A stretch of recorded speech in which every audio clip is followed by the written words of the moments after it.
నమస్తే. ఇరాన్ అలాగే అమెరికా యుద్ధము ఆగిందా? అంటే ఒప్పందం కుదిరింది గదా! సో, అది ఇప్పటి వరకు గూడా అలానే ఉందా? లేదు అని అనుకుంటే దాన్నేమైనా క్యాన్సిల్ చేసుకున్నారా? ఎందుకంటే అమెరికా ఏం జేసినా గూడా ఒక మాట మీద అంటే ఒక స్టాండ్ అంటూ ఏమీ లేకుండా జేస్తూ ఉంటది. సో, మనకి ఎట్లాగైతే హోప్స్ లేవో ఆ హోప్స్‌ని మళ్ళా నీరుగార్చేసిందా? సో, ఇదైతే మనం ఒకసారి మాట్లాడదాము. సీనియర్ జర్నలిస్ట్ దాము బాలాజీ గారు.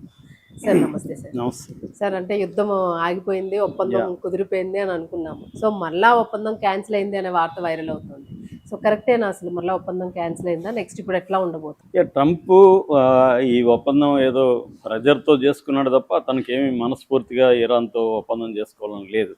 ఎందుకంటే మొదటి నుంచి కూడా బెదిరిస్తూనే ఉన్నాడు. మొన్న హ్మ్. కూడా ఖమేనీ అంత్యక్రియలప్పుడు మేమిప్పుడు అనుకుంటే మొత్తం అందరిని చంపేస్తాము.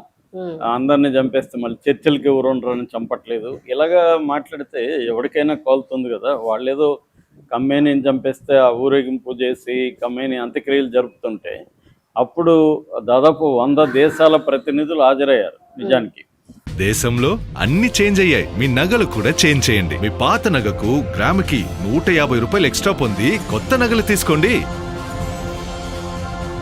అదే తక్కువ తరుగుకు మీ లలితలో మాత్రమే.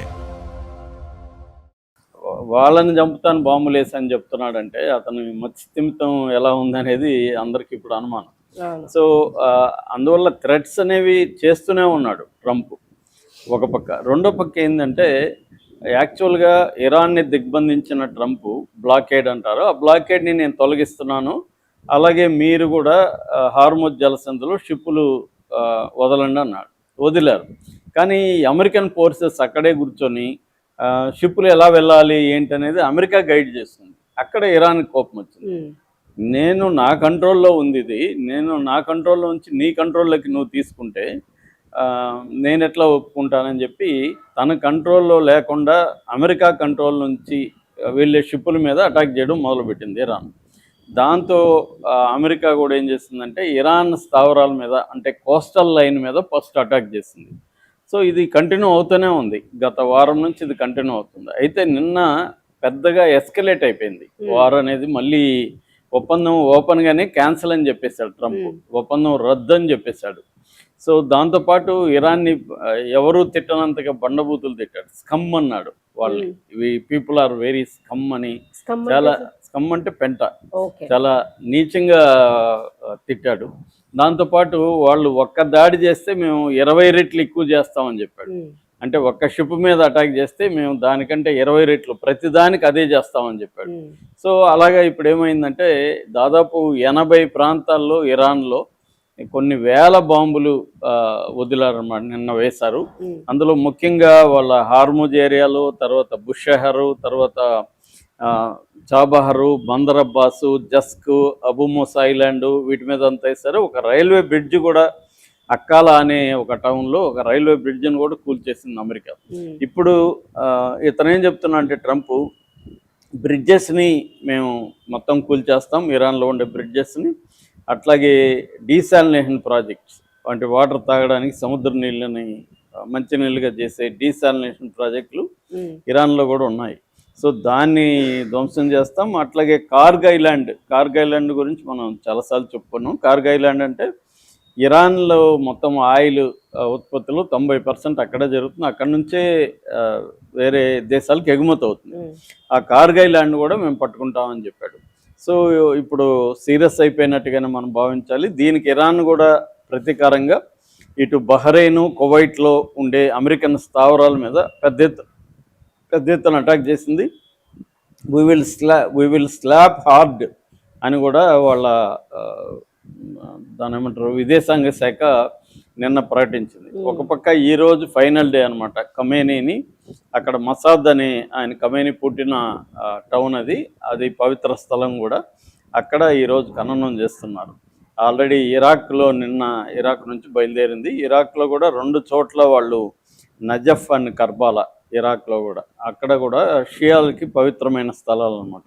అక్కడ నుంచి తీసుకొచ్చారు.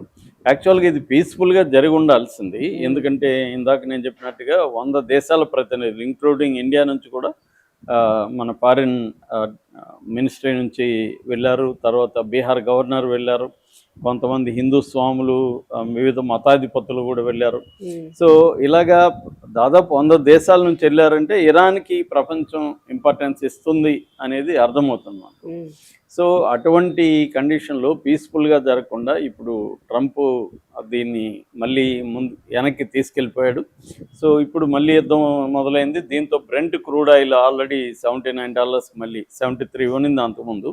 ఇప్పుడు మళ్ళీ పెరగడం మొదలైంది. ఈరోజు నాకు తెలిసి 80 పైనే పెరిగిపోతుంది. సో మళ్ళీ మనకు సంక్షోభం, ఎందుకంటే ట్రంప్ ఆల్రెడీ ఇరాన్ మీద పెట్టిన ఆంక్షల సడలింపుని తీసేశాడు. అంటే మొన్న ఇంతకుముందు ఆంక్షలు ఉండేవి. MOU 17న MOU అయింది, June 17న. MOUలో భాగంగా ఇరాన్ మీద పెట్టిన ఆంక్షల్ని, బ్లాకేడ్ని తీసేయడం వల్ల ఇరాన్ నుంచి ఆయిల్ మన దేశానికి కూడా కొంత చీప్గా వస్తుంది. రెండోది మనం డాలర్స్లో పే చేయాల్సిన అవసరం లేదు, ఉమ్, రూపీస్లో కూడా చేయొచ్చు అనమాట ఇరాన్కి.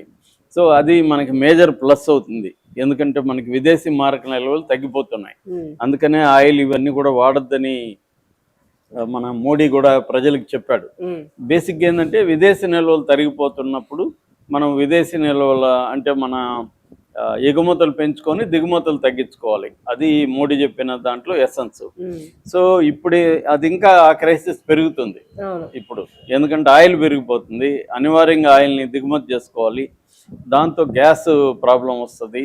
సో ఇవి మళ్ళీ ఇంకా ఆల్రెడీ పెరిగాయి, మనకి 4 సార్లు డీజిల్ పెట్రోల్ పెరిగింది, గ్యాస్ 3-4 సార్లు పెరిగింది.